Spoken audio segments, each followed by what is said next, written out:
Welcome to lecture 22 of the subject of international finance. In this lecture, we are going to discuss the topic of evolution of exchange rate. Let's discuss the contents that we are going to cover in this lecture. So first, in previous lecture, we saw that there were certain exchange rate systems, right? For example, we discussed fixed exchange rate system, floating exchange rate. Then we had pegged exchange rate. So there were different systems that we discussed in our previous video. In this video, our main focus would be how these system evolved throughout the time period. I mean, what was the system in pre-war era? Then what was the system in 1970s? And what were issues with these systems that led to the change in that specific system? So we are going to discuss the evolution of international monetary systems or the exchange rate systems. Then there is a paradox which we would only understand once we have covered this topic, and this paradox is specifically related to Bretton Wood system. So we would discuss this Trifan's paradox. Then what is government intervention to control exchange rate? So for example, we would see the direct and indirect interventions that government can do to manipulate or change or control exchange rate. So previously we saw or we discussed in our videos that government play their role by controlling the exchange rate. They intervene and they control the exchange rate. They modify the exchange rate. So in this video, we are going to see what is the process through which they can intervene, right? What is the steps that they can use to intervene in the exchange rate market. So let's start with the evolution of international monetary systems. Let's list down these eras. So initially, we had bimetallism. It was by bi we mean two. So this system was based on two metals. It was the era of before 1875. Then we had a gold standard or classic gold standard, but normally it is referred to as gold standard. It was between 1875 and 1914, and this standard was abolished in World War I, as soon as the World War I started. So World War I started in 1913, 1914. So that's when the system was abolished. One thing you should remember is that these systems didn't happen exactly on these dates. So when we say that before 1874, then we do not specifically mean that all the countries changed on the systems, their exchange rate systems in 1975, but rather it happened during this specific time period, this era. So certain countries would have changed it in 1850s. The others would have changed it in later on. Then we have interwar period, the World War I and the World War II time period, where there was no gold standard. Then as soon as the World War II was ended, there was a new system that evolved, which was called Bretton Wood system. And this system was in place between 1945 and around 1972. And currently we have a system of flexible exchange rate regime, or what we call it floating exchange rate system. So now we have a floating exchange rate system which started since 19 73. So starting with bimetallism. So as the name suggests, bimetallism means that there are two different metals that is used as exchange rate or um, as a reserve for a currency. So free coinage was maintained for both gold and silver. Now, before moving forward, remember, and you would understand this idea during this whole lecture, is that currently there is the currency that a country issues. There is no backing of gold. So there is a misconception in among students that whenever a country would issue a currency, it would be backed by gold, and this misconception is due to some reason, and when we discuss the gold standard, it would be clarified. So nowadays a currency is just backed by the goodwill of the state that is issuing it, the country that is issuing it. So there is it is not backed by gold. So previously most of the students had misconception that if we redeem a $1 or 1 rupee note to the State Bank of Pakistan, then the central bank, State Bank of Pakistan, would give us the amount of gold that that 1 rupee or 100 rupee note is able to buy. So that is not the case nowadays. Nowadays the currency is not backed by gold. So previously in bimetallism, the currency was both backed by gold and silver. So there was certain ratio that was maintained. So both silver and gold were used as international means of payments, and exchange rate among currencies were determined by either gold or silver contents. So for example, around 1870s, the exchange rate between British pound, which was on gold standard.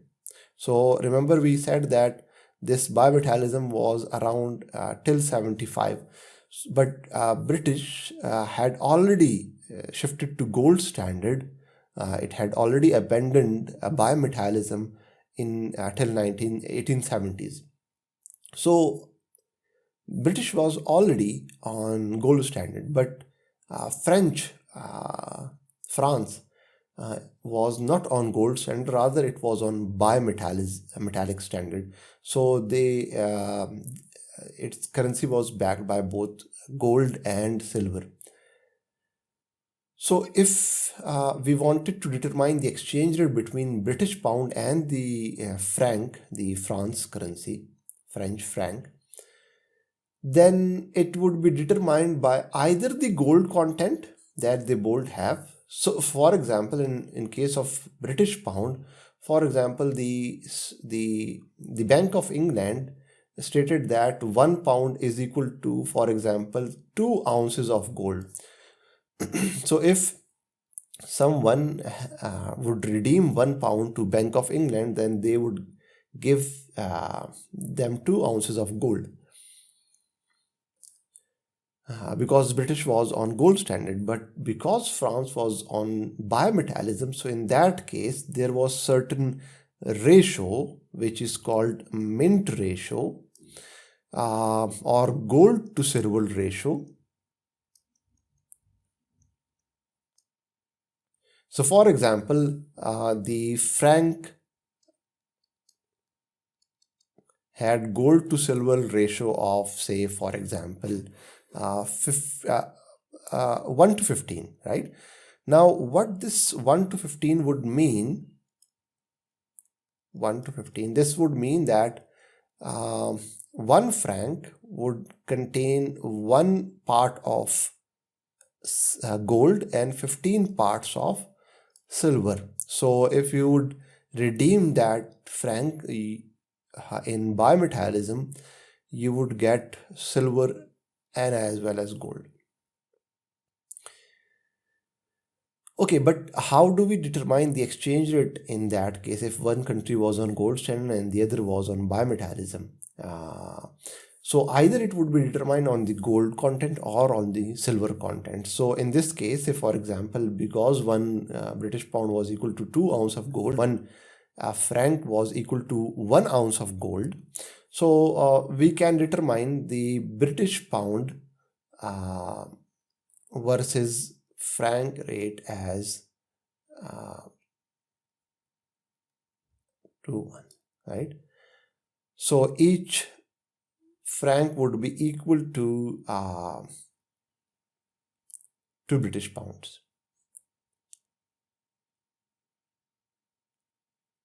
Okay, so let's move towards the gold standard. So in this gold standard, each country set the rate at which its currency unit or paper or coin could be converted to a weight of gold. So as I have demonstrated that, say for example, British pound, the Bank of England,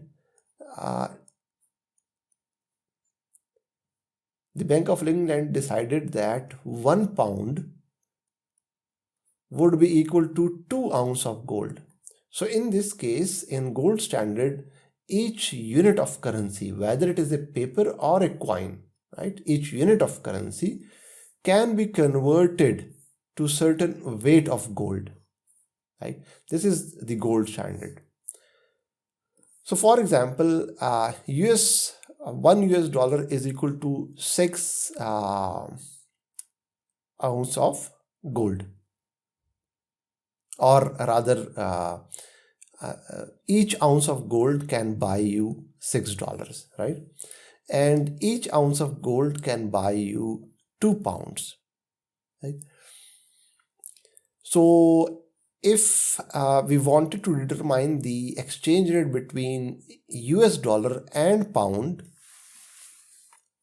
so that would be so dollar for each pound. So because 1 ounce of gold can buy $6 and 1 ounce of gold can buy 2 pounds, so that would, if we simplify this would be 1. So what this means is that each pound can buy 3 units of dollars, or $3. So 1 pound is equal to $3. This is how the exchange rate between currencies was determined in gold standard. So in 1934, US devalued to 35 per ounce and no trading with private citizen. And in interwar period from 1914 to 44, this gold standard was abolished because there were war efforts and because the gold cannot be transferred from one country to another country. Now there was some advantages with this gold standard, and it was that if there was misalignment of exchange rate, it would be automatically corrected by the cross-border flow of gold. What this means is that, let's say there is a US citizen and a Britain citizen, and this US citizens buy some products, so they are importing products, right? So when they would import products, they would pay certain dollars. Now what would the British government do with these dollars? They would send them back to the to US, to Federal Reserve Bank, to the Central Bank of US, and they would redeem it for gold, right? So that means that because this currencies were redeemable for gold, so any country who would have some foreign currency, they could transport that currency back to the home country and then redeem it from their central bank. But what does this misalignment of exchange rate means, and how would it automatically correct the cross-border flow of gold?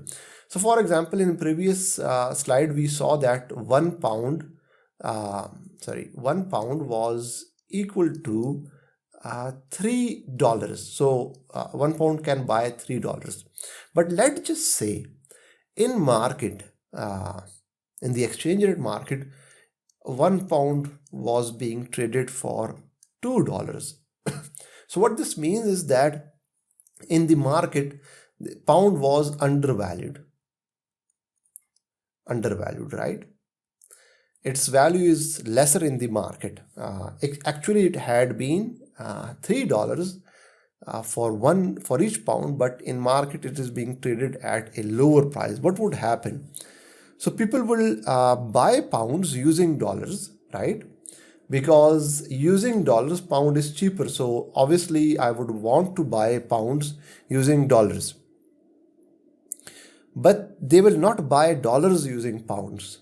Why? Because actually one pound should be equal to $3, but in market 1 pound is equal to $2. So no one would buy dollars using pounds, but they would buy pounds using dollars. Now, what would happen if they needed to buy dollars, right? Obviously, if they want to trade, they would need to buy certain dollars. How would they do that? So if they need to buy dollars using pounds, then they would first buy the gold from Bank of England, then redeem that gold to US. Example, if a British citizen needed $1,000, right? In this example, we are considering that there is a British citizen who for some reason, for trade purposes, need $1,000. But buying that $1,000 from open market, right, would cost him how many pounds? It would cost him 500 pounds, because each pound can buy $2. So that would cost him 500 pounds, right? But if the citizen, rather than buying these dollars from the open market, what this citizen, British citizen, do is that they buy, for example, divided by 6, because $1 was equal to 6, 1 ounce was equal to $6. They get 1.66 ounce of gold. They redeem these pounds, certain pounds, and get 166 ounce of gold. Then transport that gold to US, right? And redeem that gold back to dollars. So 166.66 multiplied by, because each ounce is equal to $6, they would get their $1,000. But what would this cost in Britain? How much pound they would have to spend to buy these 166.66 ounces of gold? They would need to spend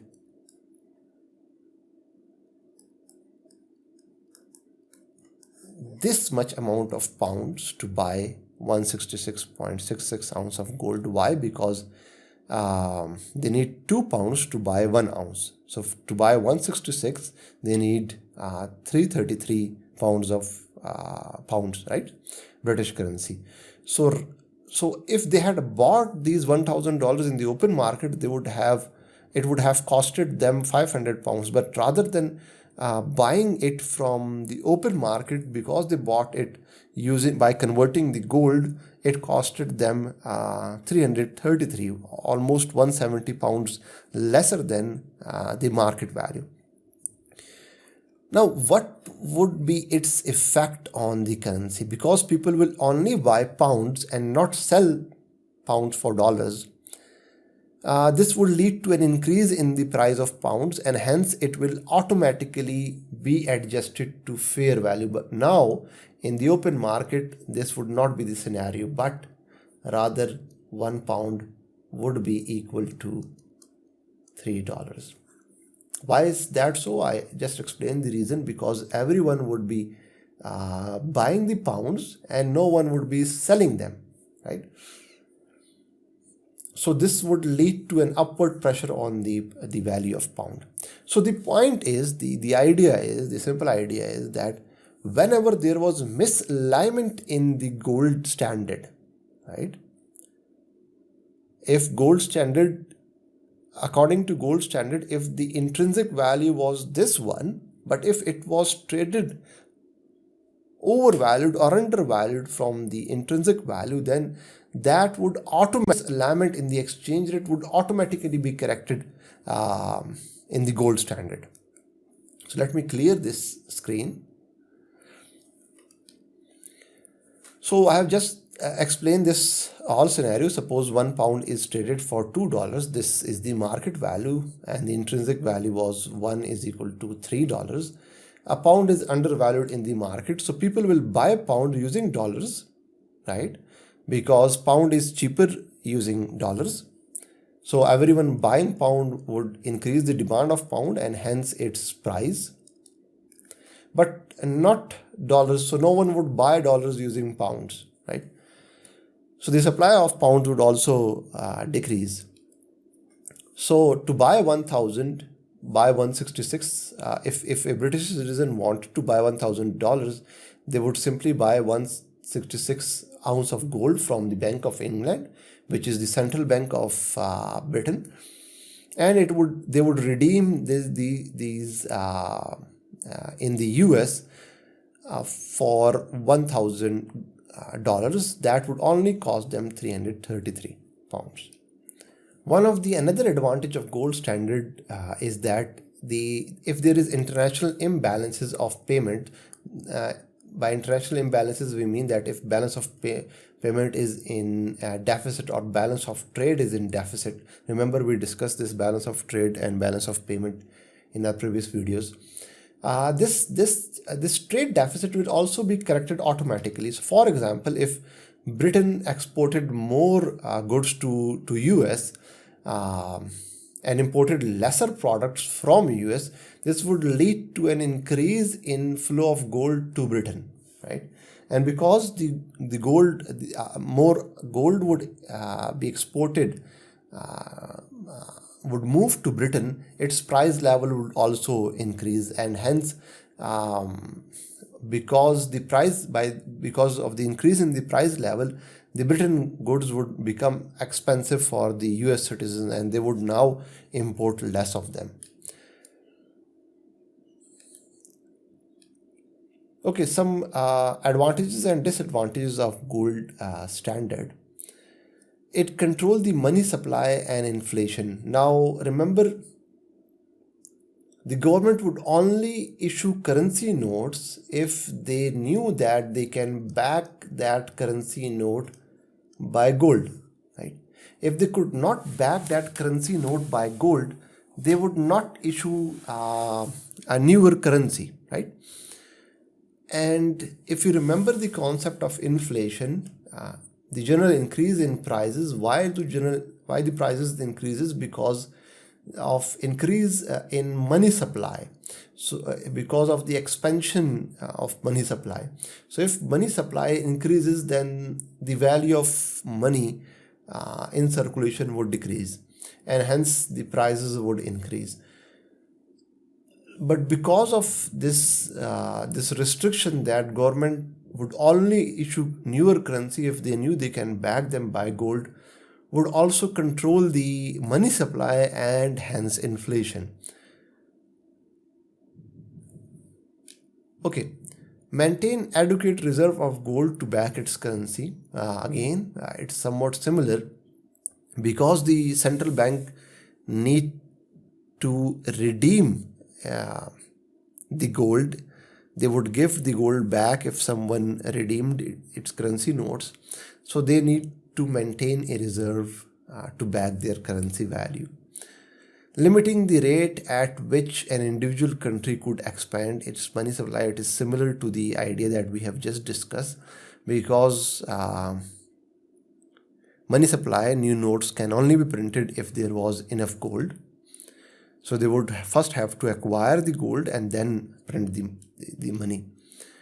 The disadvantage was that growth was limited to the acquisition of gold. So if the government wanted to start certain projects, they wanted to, say for example, build railroads, they wanted to build dams or other infrastructures, for that they needed money, and that cannot be issued if they didn't had enough gold. So So the country would only grow if they had gold. So the growth was limited to the amount of gold or acquisition of gold that a country had. And lastly, the transportation of gold was an issue, especially during the wartime period. So this led to the interwar period, which was the time period of World War I and World War II. And during this time period, the gold standard was abandoned. So the gold standard wasn't in place because obviously country needed to finance the war efforts, and for that they needed more money. And if they were on gold standard, they were not able to issue more currency notes because that need to be backed by gold. So they abolished the gold standard and they started issuing more currency notes to fulfill the requirements of the war efforts. The second reason was that remember previous slide we discussed that if a country had a foreign currency, so for example Pakistan had dollars, what would they do with these dollars? They would send these dollars back to US, to Federal Reserve Bank, and the Federal Reserve Bank would redeem the amount of gold that that dollar was able to buy. But during the war time period, it was difficult to transport gold, right? It was war time period. To transport the gold, they either needed to transport it through land or through sea, and both were dangerous at that time period. And because of this abandonment, because of this cancellation of this gold standard, what happened is that countries started printing money, and that led to higher hyperinflation because the money supply increased. Okay. This led us to the Bretton Wood Agreement. What happened at the end of World War II is that some countries joined together in New Hampshire and Bretton Wood, and they fixed the exchange rate. And how do they fix the exchange rate now? Because most of the developed countries had suffered losses during the Second World War. So for example, British, Germany, Japan, France, Italy. So these were major economies and they all suffered losses. The only stable economy was United States. And there was one more issue, was that this United States entered into Second World War in later stages after the Pearl Harbor incident. That was, I guess, 1942 or 43, but it wasn't initially. So what US was doing is that it was supplying raw material and the other equipments that we need for war to the Allied countries, and Allied countries were paying them with obviously gold.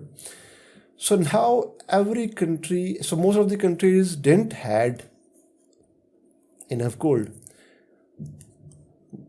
and the major chunk of gold in the world was with the US.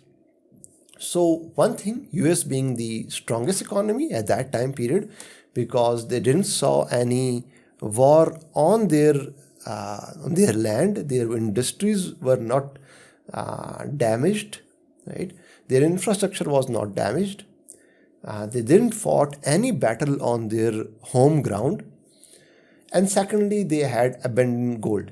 So obviously the strongest currency that was left in the world was dollar. So what Bretton Wood Agreement decided is that all the currencies, let me show you this picture.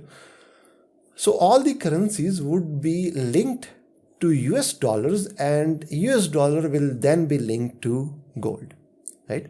So this was the Bretton Wood Agreement, right? I repeat, all the currencies would be linked to dollars, to US dollar, and US dollar would be linked to gold. So these currencies now Before, in gold standard, British pound was redeemable to gold, but now British pound would not be redeemable to gold, but it would only be redeemable to US dollars, and anyone having US dollar can redeem them for gold.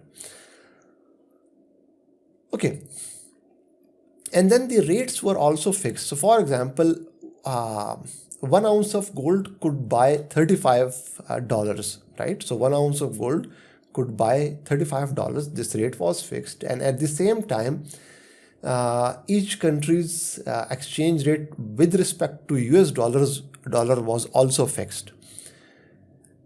But they were also allowed that their exchange rate could only change within 1% of the foreign currency. So for example, if it was decided that 10 francs would be equal to $1, then they can change this exchange rate, but within 1% limit, right? So this gave stability to the to other countries' currencies.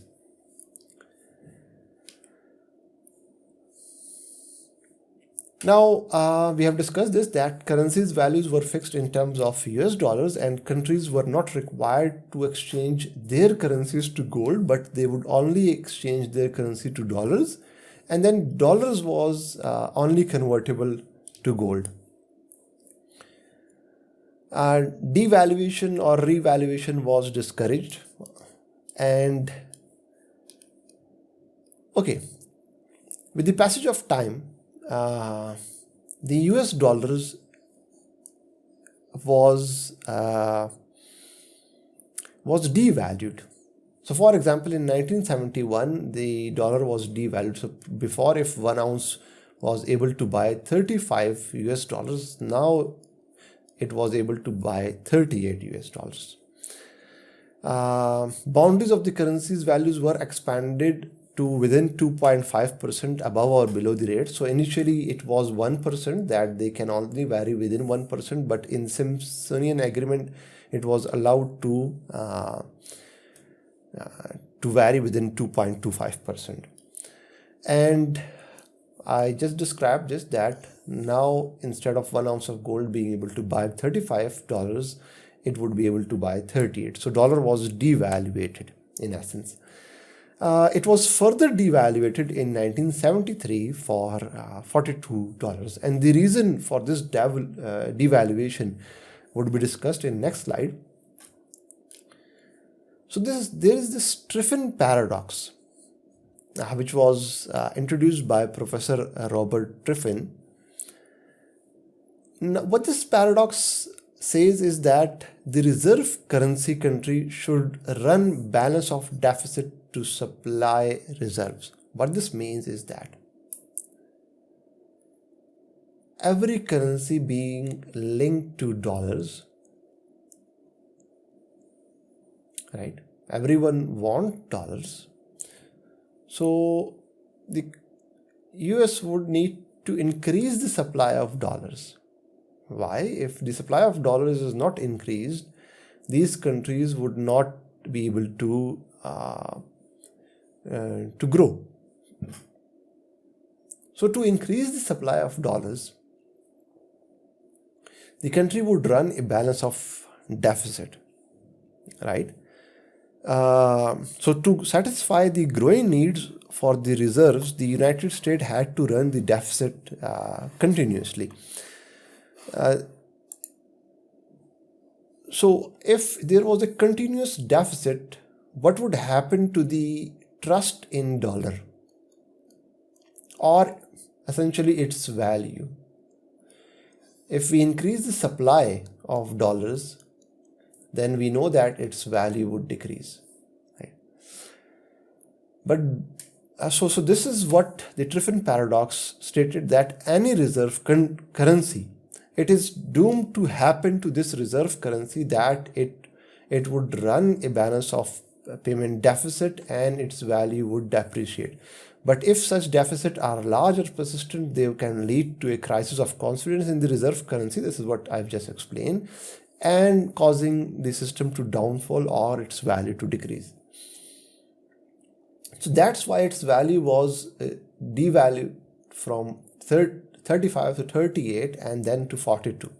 And then in 1972, President Nixon broke the or delinked dollar from gold. The reason was that countries now had dollars and their trust in dollar was shaken. So what they were doing is, because dollar could be redeemed to gold, what they were doing is that they were redeeming those dollars to US. They were giving back those dollars to the Federal Reserve Bank of the United States, and they were transporting the gold back to their home country. And this led to a situation where the gold reserve of the United States were decreasing. So what they did is that they made an announcement that from now on, dollar would not be linked to gold. So now dollar would not be redeemable into gold, right? So from this time period, we enter into a floating exchange rate system. Now you see that no currency is linked to gold. In gold standard, they were directly linked to gold. In Bretton Wood system, they were indirectly via dollar linked to gold. But then after 1972, when President Nixon abolished the Bretton Wood agreement, they linked the gold with dollar with gold. This system, this floating exchange rate system evolved, and now currencies are not backed by gold, and their exchange rate is not determined by gold, but rather than the market forces, the supply and demand of that currency. So this picture explains quite well the time period. The gold standard was before 1914. Then we had the interwar period. Then we had Bretton Woods system, and after 1971 we have the floating exchange rate era. Lastly, government intervention. So each country has a central bank that may intervene in foreign exchange market to control its currency, right?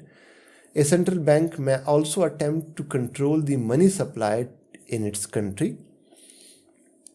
So in United States, the Federal Reserve Bank is the central bank. In Pakistan, we have State Bank of Pakistan.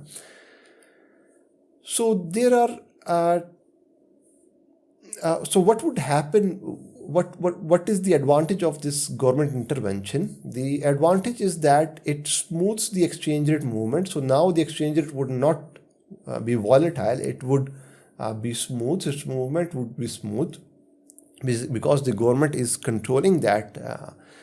Government is intervening. If they see that the exchange rate is decreasing, then they would try to intervene.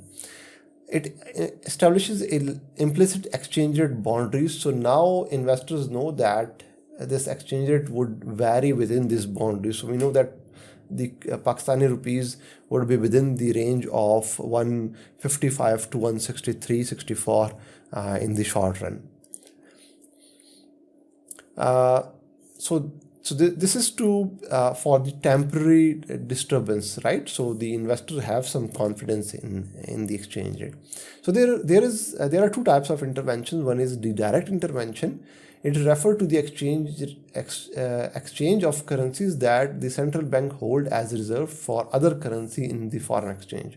What this means is that in case of direct intervention, let's say the State Bank sees that the rupees is depreciating. So what they would do is